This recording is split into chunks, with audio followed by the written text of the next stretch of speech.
hand in hand with us to be here today, to have that vehicle on the pad that you see there and really be in a great place to head to launch. And this first launch is another step on the blueprint of our sustainable exploration of the solar system. And we are so proud to be the leader with NASA, with our partners, both within the U.S. and externally. That leadership and that international collaboration comes through our Artemis Accords, and as you saw in the vehicle there, the European Service module at the top. A lot of questions about what are we doing differently. This time we're going sustainably. We want to stay on the lunar surface and learn on the lunar surface so that we can get the most science and know how we're going to go to Mars. I talk about science. Science is first in what we're doing. On Apollo, we did incredible science at the equator. This time we're going to the South Pole. There's much to learn at the South Pole, and it is truly our focal point. And this is our exploration system. I hope that everyone takes some pride nationally for what we've been able to do and where we are today. It's not been without difficulty, but today we're here to talk about the successes we've had of getting to the pad and developing this hardware for our long-term exploration program. And we are a hardware-rich program. That does not happen in NASA all that often. Just a few miles from here, we have the Orion crew module for Artemis 2. We have the crew module for 3. You'll hear about the development going on those, on the core stage for future missions, on the advanced programs we have. So hardware-rich is a great place to be. Artemis 1 is that first step down this path. When we talk about sustained exploration on the lunar surface and getting onto Mars, Artemis 1 is that step. And the countdown starts tomorrow, which is incredibly hard to believe. I feel like I just sat here the other night after the FRR, and here we are starting the countdown tomorrow. Our next step beyond this is Artemis 2. We're putting crew on Artemis 2, and we're exercising the systems on 1 to a great extent to make sure that when we put crew on 2, the vehicle's ready to go. So everything that you see here, a longer duration mission, more time in lunar orbit. Every minute we spend, we learn about the vehicle and buy down the risk for crew on 2. Artemis 3, we're right on the precipice of that as well, where we're going to land the first woman and the first person of color in this Artemis program. That is vehicles coming together today too. Our human lander is being developed. I talked about the crew module, the surface suits that we'll need. All of that is coming together. Again, a hardware-rich and near-term program. And Artemis 4, where we fly to Gateway, and we're orbiting around the moon and landing from Gateway, again, expanding our international partnership. And this is the group that really makes it happen here. It's so great to see the U.S. companies represented and our Airbus partner here as well. So with that, let me turn it over to Randy Likens from Jacobs to hear about everything they've done on exploration ground systems. Thank you, Jim. Well, good morning. It's great to see you all. Today we're going to talk about the progress that we've made on future Artemis missions. But before we get into that future work, I want to take just a minute and recognize the milestone that we're coming up on Monday. The NASA Kennedy Space Center Exploration Ground Systems team and the Jacobs contractor workforce have done an amazing job assembling and integrating and prepping this vehicle for launch. This new deep space exploration system is going to take us back to the moon and to new science discoveries that we can't even imagine yet. NASA is about to make history with this first flight of the Artemis program, and Jacobs is proud to be part of the team. Artemis 1 is going to prove the capability of the SLS and Orion and Exploration Ground Systems architecture and test the vehicle to ensure that we can safely carry crew on Artemis 2 and then return to the moon on Artemis 3. Here at Kennedy Space Center, the Exploration Ground Systems team is busy upgrading the systems and infrastructure needed to process future Artemis missions. So let's go ahead and start that out. If we could put up our first slide, please. We'll go to the pad. Launch Complex 39, Pad B, is where we're going to be launching from. And this is a photograph of the liquid hydrogen tank. There's been some major upgrades at the pad. The first thing you'll see is the sphere liquid hydrogen tank That is the largest tank for liquid hydrogen that's ever been constructed, holds 1.4 million gallons of liquid hydrogen, and it's going to give NASA the flexibility to have multiple launch attempts in the future as we go forward. Let's also talk about upgrades to the environmental control system. We have to provide conditioned air and gaseous nitrogen to the vehicle, both Orion and SLS, as we prepare and go through the countdown. So those support systems to do that are in work right now. The crew emergency egress system, obviously we don't need that on the first mission, but we will on Artemis II and future missions as we carry crew. So our emergency escape system or egress system is under construction. Let's go ahead and go on to the mobile launcher then and the VAB, which is another major portion of the ground systems here at Kennedy. The mobile launcher that you see there, I think on your right, is Mobile Launcher 1. That is configured for the Block 1 configuration of the vehicle. That mobile launcher will be used for the first 3 Artemis missions. That ML is getting the emergency egress system installed on it as soon as we get back from launching Artemis 1. We've got 15 additional ground systems that are going upgrades and modifications to prepare for the crew version of the vehicle and future growth versions of SLS. The second mobile launcher, which is not pictured there, is currently in design and construction under a separate contract. Let's go on and talk about the VAB. Within the VAB itself, the assembly building, High Bay 3 is where we're constructing, stacking, integrating the launch vehicle and the spacecraft. And we're going to be making upgrades there to prepare for future missions. The environmental control system is under construction for future missions to accommodate the crew requirements. We've also got fabrication of new platforms that are going to be happening to accommodate the Block 1B with the exploration upper stage as we evolve this vehicle and give it new capabilities. High Bay 4 within the VAB is also going to be upgraded to accommodate the EUS processing itself. That's a large upper stage, and it's going to have some special requirements. In addition to the hardware, we also have the launch control software that we're responsible for. So even as we are executing the Artemis 1 launch campaign, we're also working in parallel on the advanced versions of the ground control software, which will handle the countdown and then the launch process itself for the crewed versions of the vehicle. So that software is already 50% complete. We've hit that milestone. We're going to be using that early next year for ground systems testing, and that will be ready in time to support the Artemis II launch in 2024. We've also got some modifications going on within the landing and recovery world. After this 42-day mission, when the Orion capsule splashes down, we'll be recovering that, and so we're getting ready for that and preparing to be able to recover crew on future versions as well. I've talked a lot about hardware. Let me talk about people for just a minute. Artemis II, the next mission in this campaign, is going to be another first with upgraded flight hardware, modified ground systems, and next-generation software. But the key to making this all work together is the people. And the ground ops team has really earned its spurs through the Artemis I campaign. The wet dress rehearsals that we've had have been a fabulous learning experience, and the team has executed more than 30 countdown simulations as they get ready for the challenge of launching Artemis I. So my bottom line is that we're moving out with the upgrades and the modifications required to begin processing flight hardware for subsequent missions. And the plans, designs, and construction of upgrades needed for Artemis 2, 3, and 4 are in the pipeline as well. So thank you very much. And next up will be Jeff Zoddy from Aerojet Rocketdyne. All right. Thank you, Randy. Let me first start by saying we're very excited about Monday's launch, and we see this as a generational rocket.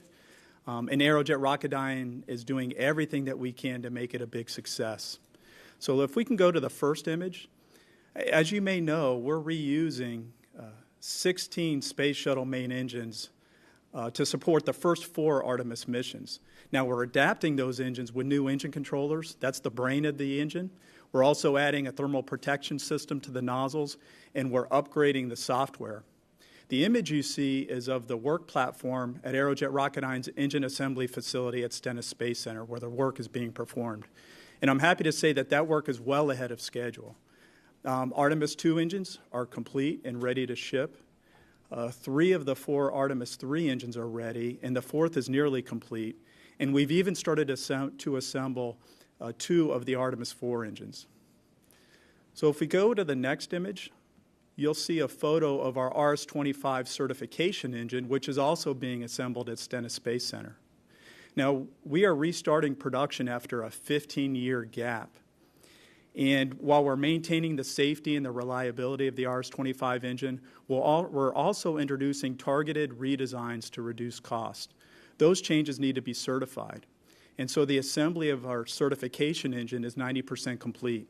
That engine is going to start testing later this year, and it'll continue testing through the middle of 2023. And if we can go to the last image, this is a picture of our nozzle braze furnace located in our Canoga Park facility in California. This is the largest furnace in the country. Aerojet Rocketdyne has invested to increase the capacity in our Canoga facility. We are also modernizing our manufacturing techniques, including using 3D printing. We've got 39 components that are 3D printed. That means reduced part count, reduced touch labor, and reduced cycle time. We're also ramping up production. We've got components in work through Artemis 9. And so the combination of targeted redesigns, modern manufacturing techniques, and a ramp up in production is enabling us to reduce the cost of our new engines by 30%. So now let me turn it over to Jennifer. Thank you. Good morning, everyone. I'm excited to talk a little bit about our future. And so let's go to the next slide. The first 3 Artemis will be the SLS Block 1. Artemis 4 is evolving into our Exploration Upper Stage, EUS, Block 1B. This will enable sustainable and scientific rich explorations for the SLS missions. This is why EUS and Block 1B is so important. EUS is going to be able to provide 97,000 pounds of thrust versus the Block 1 at 25,000. So what does that mean? It means it's 3 times the amount of lift power to get us to the moon and beyond. It also provides 40% more payloads, or 38 metric tons, or 83,000 pounds. SLS with EUS provides payloads that co-manifest with the Orion capabilities. Potential missions that launch on SLS and with EUS can include large Earth observation satellites. It can include space telescopes, and it can also include missions to our outer planets and their moon. Next, please. Boeing is and has been committed into improving our production and manufacturing processes by utilizing lean principles. We have taken our core stage 1 and core stage 2, our lessons learned, and have applied them to our EUS exploration upper stage before we even start production. A couple examples of that is with our design of our tools. We are utilizing some of the same tools that produce core stage. We're producing EUS right off of the same thing. We've also improved our design and process improvements. When we talk about the installation and the testing of our wire harnesses, we have seen improvement, and we have applied those to our EUS. And along with utilizing friction stir welding, not only does that provide us weight improvements for our article, but it also improves our quality and our schedule.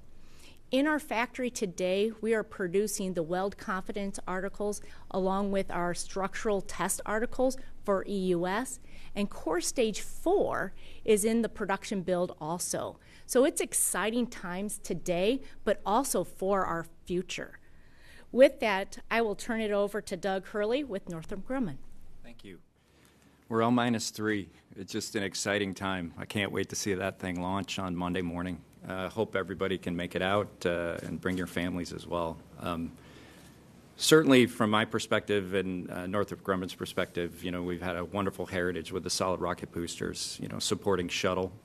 And we're fortunate enough to have 8 flight sets to support Artemis 1 through 8 with our heritage shuttle boosters. Now, we've improved them as far as adding a segment So we've improved the thrust by 25%, and we continue to optimize our design as we fly out that hardware from our booster obsolescence and life extension program, or BOLE. I don't want to use too many terms, but that's our Artemis 9 boosters and beyond, where we can go to that slide, please, where we go to a composite case and do significant improvements, as you can see, including structure and propellant materials. We've got an electronic thrust vector control that we're going to be using, as well as some nozzle throat expansion. And it gives Artemis SLS the capability of roughly 5 metric tons of additional capability. So it's really, really impressive. So we're already hard at work at that, and you can see some of the other things we're doing as far as increasing our burn times. We're doing some other optimization along the way and really tweaking the design to take Artemis to that next step. Next slide, please. You can see here, this is a case winding for our DM1 test motor. So this will be our first BOLE test motor that we fire. We're targeting 2024 at this time. We're also doing some other work with Marshall Space Flight Center. You can see in the upper right corner there is a subscale motor test, and we've done 3 of those with a 24-inch solid rocket booster. So we're working very hard to support Artemis 1 through 8 with our current shuttle hardware, and then we're looking very much forward to flying our new boosters on Artemis 9. Thank you. I'll turn it over to Kelly now for a little bit of Lockheed Martin. All right, thanks, Doug. Like my colleagues, the team at Lockheed Martin are totally energized to be here just days away from the Artemis 1 test flight, because that test is going to give us the information and the data we need to prove out our systems and make Artemis 2 successful as well. So if you go to the first image, you can see the Artemis 2 crew module is well on its way in fabrication in the operations and checkout facility here at Kennedy Space Center. We did the initial power-on activities earlier this year, and it is going through its test phase and will roll into the integration of the other components for Artemis 2 and deliver into NASA's hands in 2024. In addition to Artemis 2, we have Artemis 3's crew module also in the ONC facility, and it is going through its primary and secondary structural installation, and later this year will go into the clean room for welding activities to install the propulsion system as well as the ECLSS systems. Artemis 4 also in work. Artemis 4's crew module, the pressure vessel, is being fabricated at our Michoud assembly facility with our Lockheed Martin team there, also using the friction stir weld for optimizing that pressure vessel. And it will be delivered here early next year, about the February timeframe. And that's going to put us exactly where we need to be here at Kennedy Space Center with 3 spacecraft in flow at once. It's that rate that we need to be ramped up to meet the 1/1, the mission over mission annual rate for NASA, and we are on plan to meet that. Artemis 5 also being built. Artemis 5 is across our 2,900 suppliers in all 50 states, including Puerto Rico, as well as 11 countries. And that Artemis 5 hardware is being built as we speak and will be rolling into its integration facilities as we move into the next few years. So Lockheed Martin is committed to reduce the Orion production contract to deliver spacecraft 50% cheaper than we were from the early stages of the flight hardware. And a couple of the ways that we're doing this is not only the economies of scale that we just talked about, the bulk buy, capitalizing on bulk buys, but we're also creating infrastructure and production efficiencies and using digital transformation and state-of-the-art tooling with augmented reality, as well as flight hardware reuse. The flight hardware reuse is critical to Orion spacecraft cost reduction. We actually have on this mission, Artemis 1, we have used a flight battery from our EFT-1 mission, our test flight in 2014. We've taken a flight battery from that, we've repurposed it, and it is actually sitting on board Artemis 1, as well as a couple of harnesses from our test phase of EFT-1. From Artemis 1 to Artemis 2, we will take 16 components. Most of those are high-dollar avionics. One is the crew seat that Commander Munikin Campos is sitting in, will be repurposed and become part of Artemis 2. And then, as in a usual engineering phased approach, we're going to ramp up that number for reuse. From Artemis 2 through to 5, we're going to be in the realm of about 600 reusable parts. And then from Artemis 3 to 6, upwards of 5,000 parts. So we are ramping up quickly, and our team is working hard to qualify all of that for multiple use. Some of them are on 5 missions, some of them are 2 missions. And as we gain this information and data from this test flight and Artemis 2, we might be able to increase from there. If you go to the next chart, this shows a couple of our mechanics and technicians using augmented reality.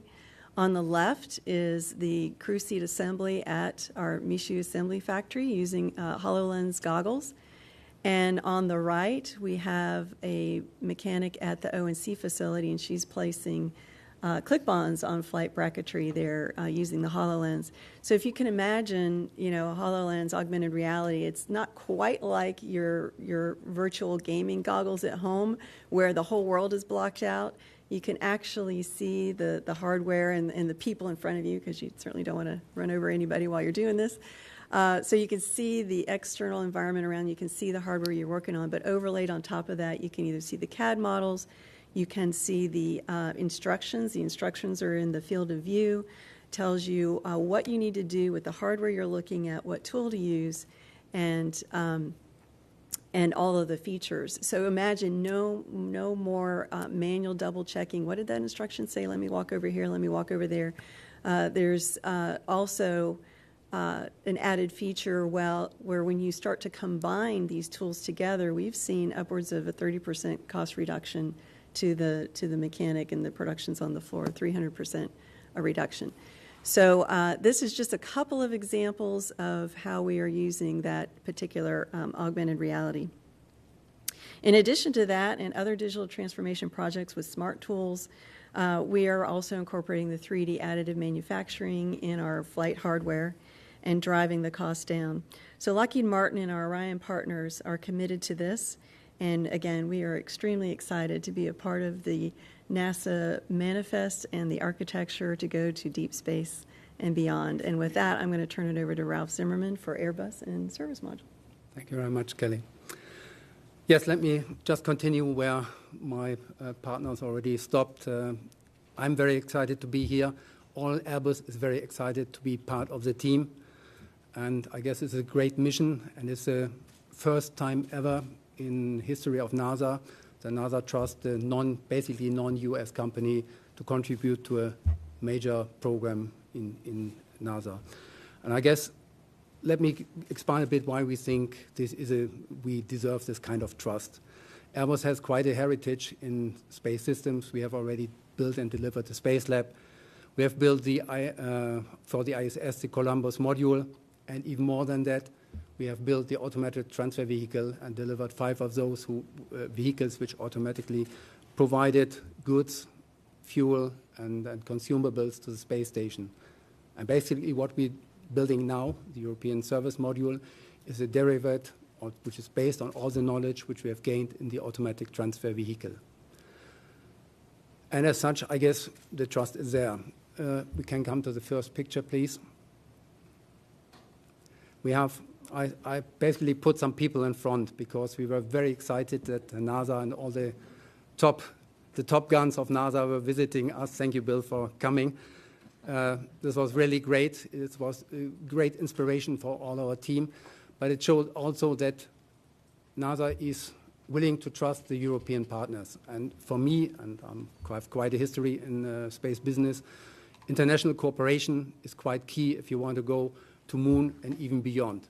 So in this sense, I'd say the cooperation is great. We have an excellent interface with Lockheed Martin, with our agencies in between, with NASA and ESA, and as such, a great team can move a mountain. And this time we don't want to move a mountain, but we won't fly around the moon. Cool. So let me give some words towards what we are building. Go to the next slide, please. This is just a sketch of the not fully equipped European Service Module. It is quite densely packed. I might say. And this is not yet even full. So all the tanks are yet missing. So we have more than 20,000 piece parts to integrate in this diameter of a bit more than 4 meters and height of also a bit more than around 5 meters. We integrate quite a lot. We have more than 8 tons of propellant. We provide later with our solar arrays about 11 kilowatts of electric power. We have all the consumables for the astronauts, the oxygen, nitrogen, water. And we take care for the environmental control of the capsule in terms of that we do the cooling and provide the energy for the heating. And as such, I guess the cooperation with inside the Orion team between Lockheed Martin and Airbus providing the service module is working really great. And I'd like to thank all to the colleagues that this works this well. And you can imagine it's not that easy, especially in the last 2 years, which were a bit blocked by personal contacts. We were happy to make this, and now we have delivered not only the first one, which is on the rocket. Actually, we delivered it already 2 years ago, I might say, since then here in testing. The second one is also over here in KSC, being just mated with the crew module currently and tested. Number 3 and 4 are integration in Bremen, in north of Germany, in our integration site. And we are under contract for up to number 6. So the structure for number 5 will arrive before Christmas, and for number 6, even before mid of next year. And we are increasing our integration capabilities to handle really 3 ESMs at one time in our facility. And I guess with that, we are prepared to deliver one module per one ESM per year and achieve the cadence which we all want to see. And thank you for that. I'm handing back to Catherine. Thank you. We'll now take questions from reporters here in the room, as well as those joining us on the phone. For those joining on the phone, please press *1 to be entered into the queue. We're also taking questions on social media using the hashtag #AskArtemis. When we go to you, please state your name, your affiliation, and to whom your question is directed. We ask that you please stick to one question so that everyone has a chance to ask a question, and if we have time, we'll come around for another round of questions. All right, so I see a few hands here in the room. Let's go over here on the second row over here.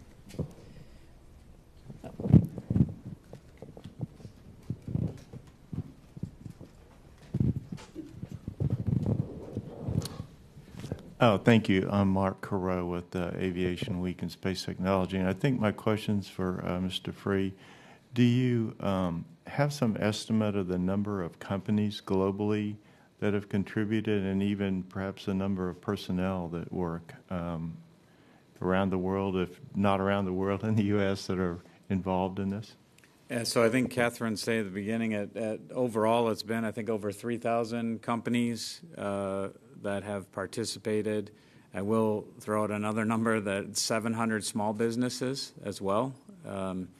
And I think that's tremendous that small businesses play a role in this.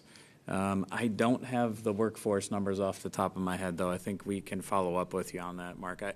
I know I saw them yesterday, but if I quote them wrong, I can't look to my right because someone will be a little bit upset with me. So we owe you that, though, Mark. All right, let's go here to the front row. Hi, I'm Jim Siegel. I'm with NASATech.net. And I believe my question is probably directed at Jim, although I'm not sure. Maybe the rest of you will chime in. When Artemis was announced a few years ago, I recall that there was an effort to go through Artemis 1, here's Artemis 2, Artemis 3, Artemis, and here's what we do on each one of those.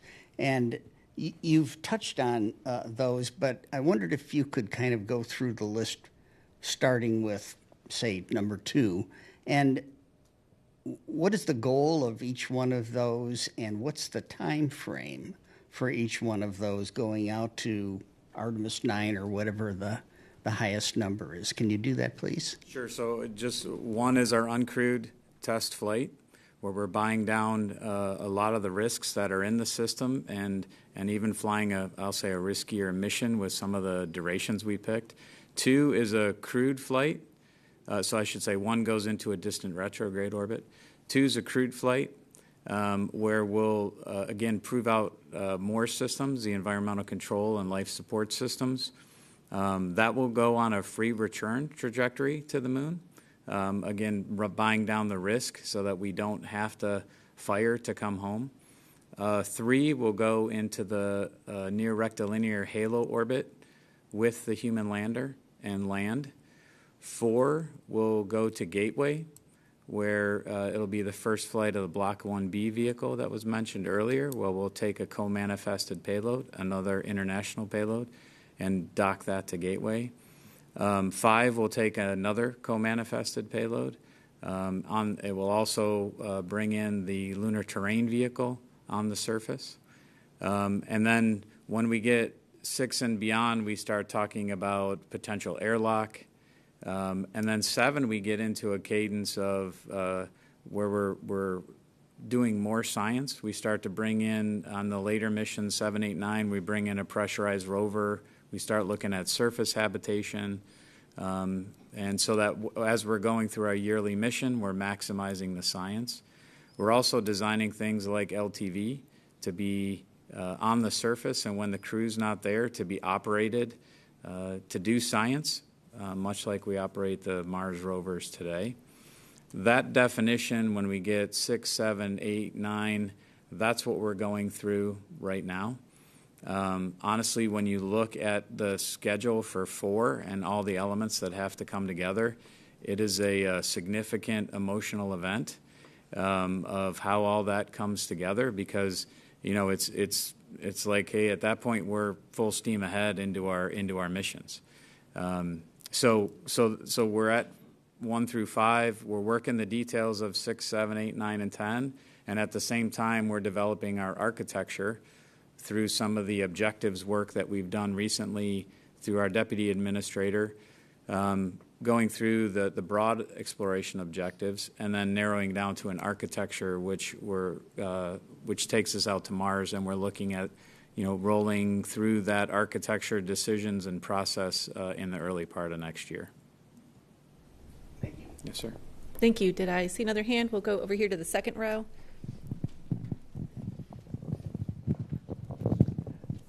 Yes, thank you. Tarek Malik with Space.com, and I believe my question is for Jennifer. I'm curious about the development of the exploration upper stage for that Artemis 4 flight, just because it seems like a fairly large leap with a lot of demands for that mission, and I'm curious about what will the testing regime be? Do you need to fly an uncrewed a test on a different type of a booster just to kind of prove it out before Artemis 4, or how do you go about testing that?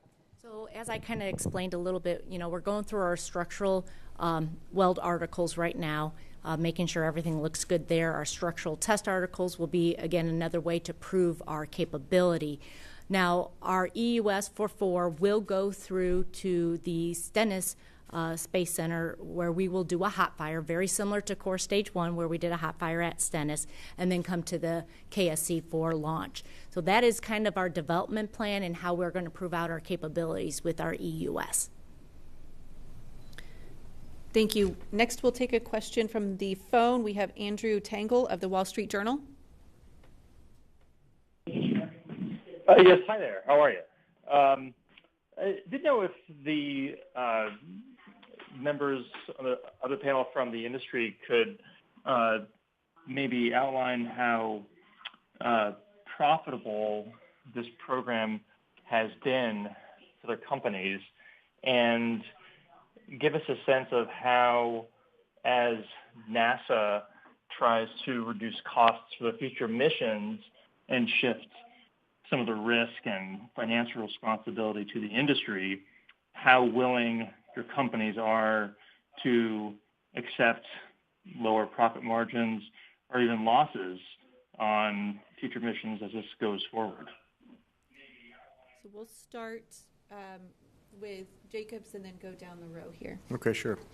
As we evolve and work through future missions, we fully expect to see the workforce requirements, for example, changing as we get smarter and we get more experience in processing ground hardware, developing the new systems. The labor required to do any particular operation should absolutely be going down, and we anticipate that on future contracts. I can't really speak to how profitable a particular contract is specifically, but it's in their public domain. It's in the public domain out there, so I'm sure that information can be found. But at any rate, we want this to be a 30-year sustainable program, as NASA has talked about. So we realize we all have a part to save money, to be more efficient as we go forward, to bring in new technology, and I can certainly speak for Jacobs to say that that's our approach. Yeah, thanks, Randy. From my perspective, Aerojet Rocketdyne, first I would applaud NASA for what they're doing to look for solutions that make producing and operating this vehicle more affordable. What I would expect is, we're excited about this in the future as we see the launch manifest stabilize and we see the launch cadence stabilize to at least one launch per year, maybe 2 launches per year. I would expect us to come down those learning curves. And, the continuous improvement, it's a journey that doesn't end. So we're going to always look for opportunities to reduce costs. That's not going to stop. Yeah, you kind of took the words right out of my mouth there. It is really important for us to continuously innovate and find better ways of processing, designing, all of that to make this affordable. We are here for the long haul. We want this future. And so our teams are consistently, day in and day out, I'm on the shop floor and they're talking about, hey, I have a good idea to make this a better way of producing it, or hey, could we go do this? So, it's really taking our teammates and their innovation ideas and really putting them to the test and getting them implemented. And so we are going to continue to do that day in and day out. Yeah, I would totally agree. We at Northrop Grumman were committed to a significant reduction in cost as we, responded to the epoch with our partners. We understand that this program needs to be sustained. We understand that, and we're going to do our part in reducing cost and efficiencies wherever we can get. And as I said before, our newer boosters, that's just going to lean things even more. And we are working together. We work very well together with our industry partners, and we're going to continue to do that to make this program successful. And as mentioned earlier, Lockheed Martin is committed to reducing the cost by 50% in our production run. And, we are on from a design development program, we're on the cost plus award fee contract. We have transitioned to the cost plus incentive fee contract in our production runs and working into the firm fixed price. So that all works together. It's, the way we need to start shifting the risk in the, from the government to the industry and make sure that we are all driving our costs down for that sustainable future, because we absolutely are here for making Artemis a program for decades to come, and that's the way we're going to do it. Yeah, being the last one in the row leaves little to add of what all my colleagues have already said very rightly. Maybe just something which is worth to note here, because it might not be clear. The European part is financed, so we are under contract with the European Space Agency, and this is based on an agreement from agency to agency, so we are not working on American taxpayers' money. We are working on European taxpayers' money. Maybe this helps to understand. Thanks. We'll take another question from the phone. Laura Winter of Defense and Aerospace Report. Good morning, everybody. This is for the primes and also for the NASA reps.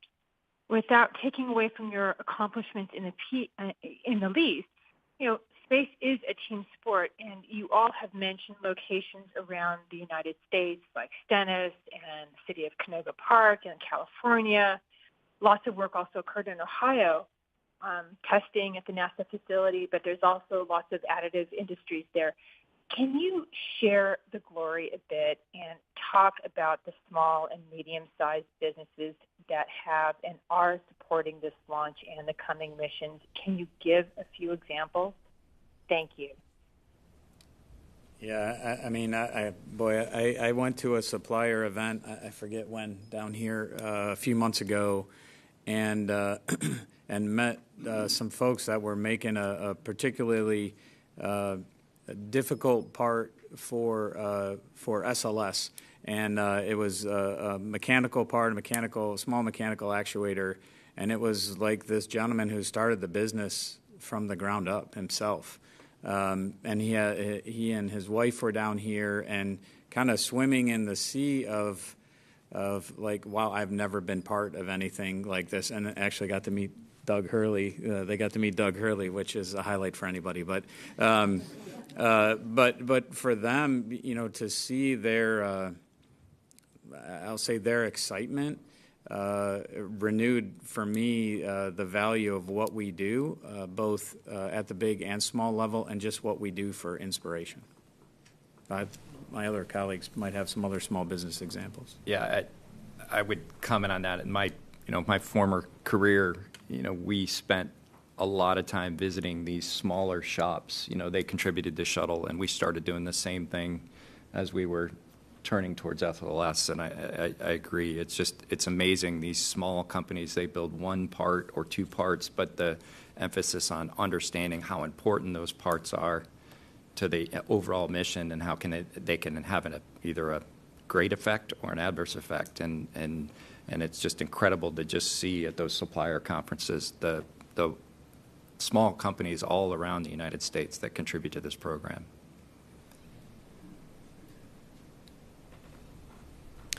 All right. We'll take another question from here in the room. We'll go over here to the second row.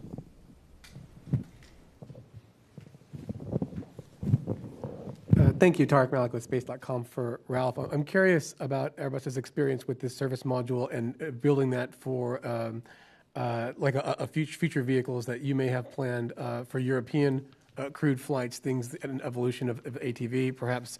You know, what sort of lessons have you drawn from the service module here that can be applied to future European spacecraft? Thanks. Well, the service module is, in terms, if you compare it to the automated transfer vehicle, just a part of it, basically, because the automated transfer vehicle also had all the avionics, logistics, onboard computer inside, and a big cargo trunk up front to deliver space goods. Nevertheless, what we learned on top, of course, and what we did is it's now the service module is now completely human-rated. The ATV was only partly human-rated just for the docking phase when it really approached the space station. So by that, we have additional redundancy inside, and of course, we learn a lot with that. And I guess we have learned already previously how we can reliably produce these kind of very complex stages. So, and as such, now we are optimizing, as our colleague said before, in the cost reduction to see what we can do and narrow it down to make sure we have an industrialized production and get out one per year. This is our goal. And we have invested at Airbus to have really 3 in parallel in our clean room facilities. Hope this answers your question. Thank you. We'll take another question from the phone. We have Marvin Marshall with Nighttime News Space Report. Hi, my name is Marvin Marshall from the Nighttime News Space Report on Twitch.tv. My question is for Doug Hurley. Doug, it's a pleasure to meet you. Being the first commander on board the SpaceX Falcon 9 rocket and Crew Dragon, I'm sure you've worked very closely with SpaceX, to make that flight happen with Bob. Now, what did working with SpaceX on advancing human exploration by making, a Falcon 9 human-rated teach you, and how much confidence did that whole process give you and our ability to return to the moon and lunar surface aboard a SpaceX, Starship and Orion capsule in the coming years with the Artemis program? Thank you. Hey, Marvin, great question. Yeah, it's a process, right? We had a great team, relatively small team at NASA that worked with SpaceX, and the collaboration was incredible. And I've seen that. I didn't get to do a ton of work with Orion and SLS just because my last 5 or 6 years at NASA was working with SpaceX and with our NASA team to get us to ISS in 2020. So, but it's a very similar mindset. You have your ups and downs. You work through those processes. People remember we had some pretty significant ups and downs getting to the launch pad with SpaceX. What I like about Artemis 1 and this flight test, this end-to-end flight test, is we're really pushing the hardware on this particular flight to give us that confidence to put crew on it on Artemis 2. And Very similar mindset as to what we did with DM1. If you remember, we flew an uncrewed test flight as well. We also flew an in-flight abort test, and then we put crew on Falcon 9 and Dragon. So I really like the direction where we're going from, a former test pilot, and this is a very measured approach, but we're being really aggressive with what we're asking the hardware to do on this particular flight. So we have total confidence when we put our crew on board. Thank you. We'll take a question from social media. Hey, thanks so much. I've got a question from Twitter, and I think this one is for Lockheed. What improvements have been made since the navigation systems? What improvements have been made to the navigation system since the Apollo years? Wow, how long do we have? So, over the last week, I've heard a lot of the information and seen a lot of the facts flying around of the comparison between Apollo and Orion, all the way down to the shape itself, and there's certain things that you just don't need to change and shouldn't change, like the shape, right, for the dynamics, the flight dynamics of the spacecraft. The advances in all of the avionics, the navigation, the guidance, the flight computing is just monumental. I mean, if you can just imagine, back in the 60s, nobody even had a PC. So, I mean, just when you talk about the flight equipment, it is not even in comparison, down to the power, right? They had fuel cells on Apollo. We have solar cells on Orion, and you can just go down the list and it would take a long time. But I think I remember a fact that said that the computing power, I'll just put it this way, the computing power on Orion is 4,000 times greater than on Apollo. So that just kind of puts it in perspective. And all of our partners are incorporating all the state-of-the-art technology to make that happen as a system. So it is the same in some aspects. Some of the materials are the same, but the computing power and the technology to build this spacecraft, it is the safest spacecraft for humans ever created. For our astronauts, it will go farther than we've ever gone before on Artemis 1. 40,000 miles beyond the moon, and we are super excited to see how it performs. That heat shield on the back end is going to show us how we've taken that material from the Apollo days and brought that into the 21st century from a new way of manufacturing it, as well as larger. The Orion is about 30% larger than the Apollo crew module or capsule as well. So some things are the same. We've built on the past and just made it thousands times better. We're standing on the shoulder of giants, but we're ready to go. And I think, I saw one more question over here in the, looks like third row. Hi, my name is Kane Faribault. I'm with Voice of America, and my question is less technical and a little bit more emotional. Certainly, most of you were either little or not even born yet when all of this happened the last time.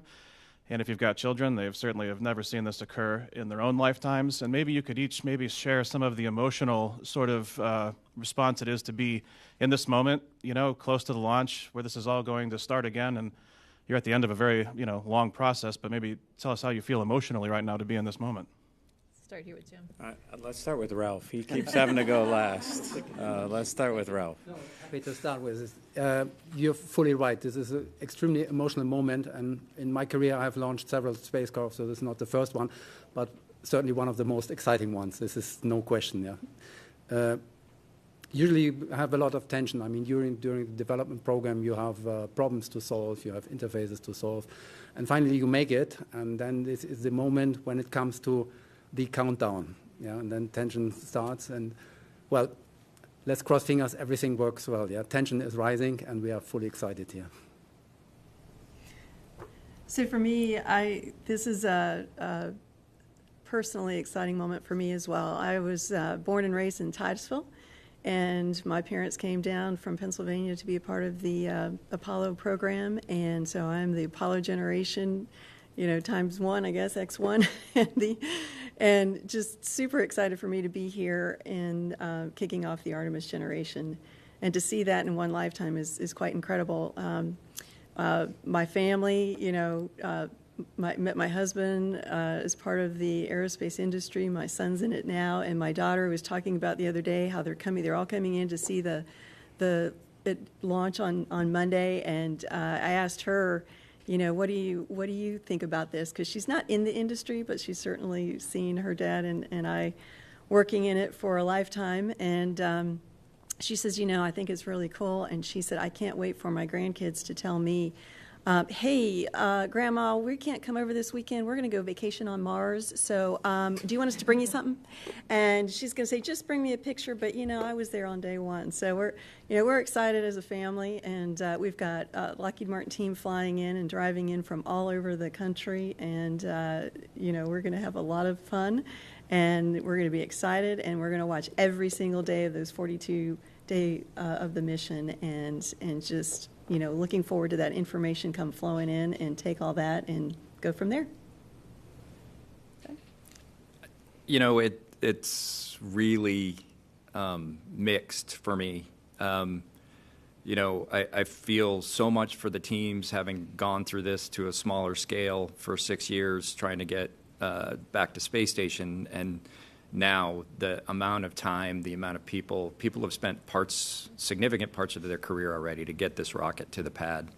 And I'm just so happy for them and excited for the nation, for the globe to be going back to the moon and then hopefully beyond to Mars in the not too distant future. So it's a little odd for me being on the other side of it, not in quarantine at crew quarters, getting ready to go fly the rocket, but just have ultimate confidence in this team, and looking forward to seeing some of my friends get to fly this rocket in the very near future. So just exciting, and just want to tell everybody, just live in this moment. This is a big deal. Take it all in and enjoy it the next few days. It's going to be fun.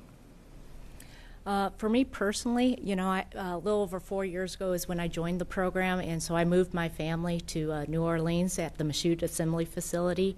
And my family got to experience all the challenges. They got to hear from me about all the challenges that we were going through. And so I can't even put words into it of how I feel. It's unbelievable.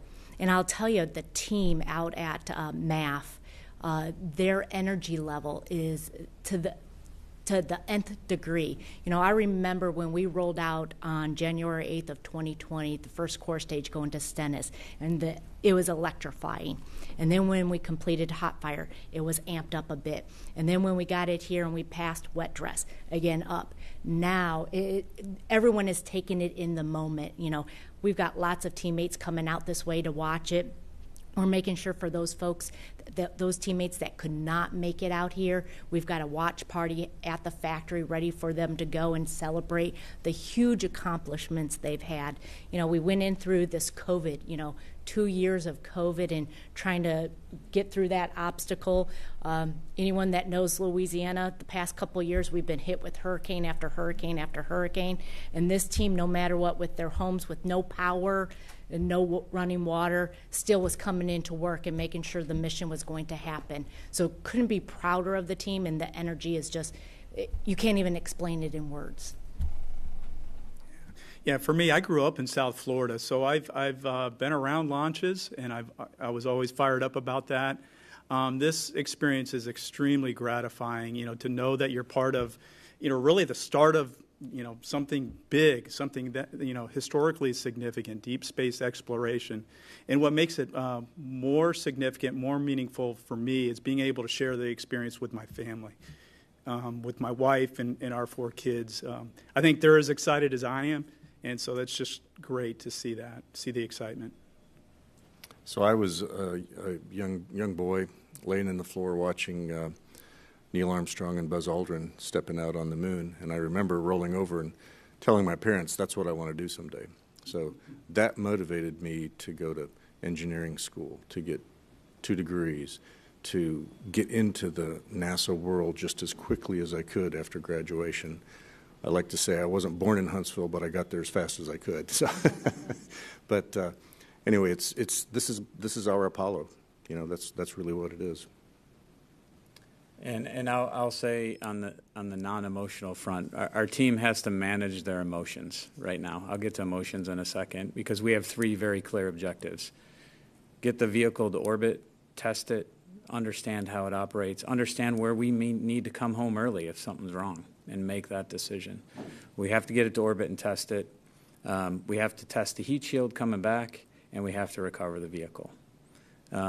And we have to balance risk through that whole mission. Every time we make a decision, we commit to go to the moon, we've made a decision that limits how we can come back. We still have options. We might have to decide, do we need to come back? And beneath all of that is this incredible pride that people have in what they've done, in what their families have given up, in what they've given up. You know, people have lost marriages to this program, right? People have given up hobbies that they've had their entire lives because this business is absolutely crazy fun to be in. And so beneath all of that technical, all of those decisions we have to make, the pride and emotion that people have is truly, truly incredible. I think that's a great note to wrap up on. Jim, anything you want to add for closing remarks? No, I just want to emphasize that this is the team that has made it happen. I said at the Flight Readiness Review the other day where, you know, there are tremendous people in that room. And I said at the start of it, I said 99% of the people responsible for getting us there to that Flight Readiness Review were not in the room. And those are the folks that I want to highlight and ask all of these folks on your team to thank them for me personally and thank their families. And that's what this is about, is the people that built it and the people that really have ownership of that. And for me, that's everybody really across the world when you look at this panel, but certainly those folks in the U.S. that helped us get here. Thanks. And with that, I'd like to thank you all for joining us. You can learn more about the mission by going to nasa.gov/specials/Artemis-Roman numeral 1. That's all lowercase letters. And thank you for joining us.